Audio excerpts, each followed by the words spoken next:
Ok, Gísli, hvernig finnst þér að vera mættur hérna bara í U21 landsliði? Það er bara mjög gaman. Það er bara gott að koma heim og hitta strákana og bara mikilvæga leikir framöndan, þannig að ég er bara mjög sáttur að fá að taka þátt í þessu. Ertu svekktur að ekki fengi kallið í A-landslið í gluggunum?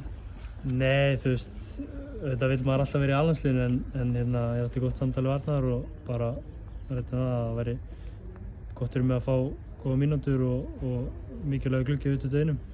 Þannig að bara ekkert svekkelsi með það fyrst það var góð ástæða fyrir því. Þannig að ég er bara mjög sáttur að fá að taka þátt í þessu.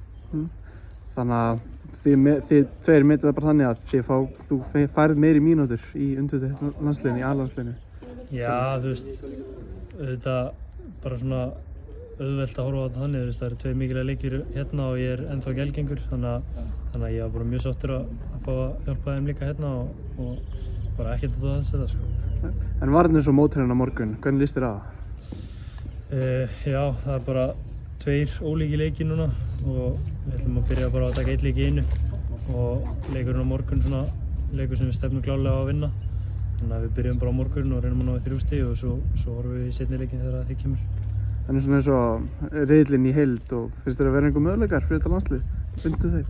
Já, auðvitað, alltaf möguleikar og við þurfum bara að sýna þessum glugga að við erum ekkert að djóka og snúa kannski dálítið genginu við. Byrjaði svolítið brössulega en við gerum okkar besta til að snúa þessu við nú.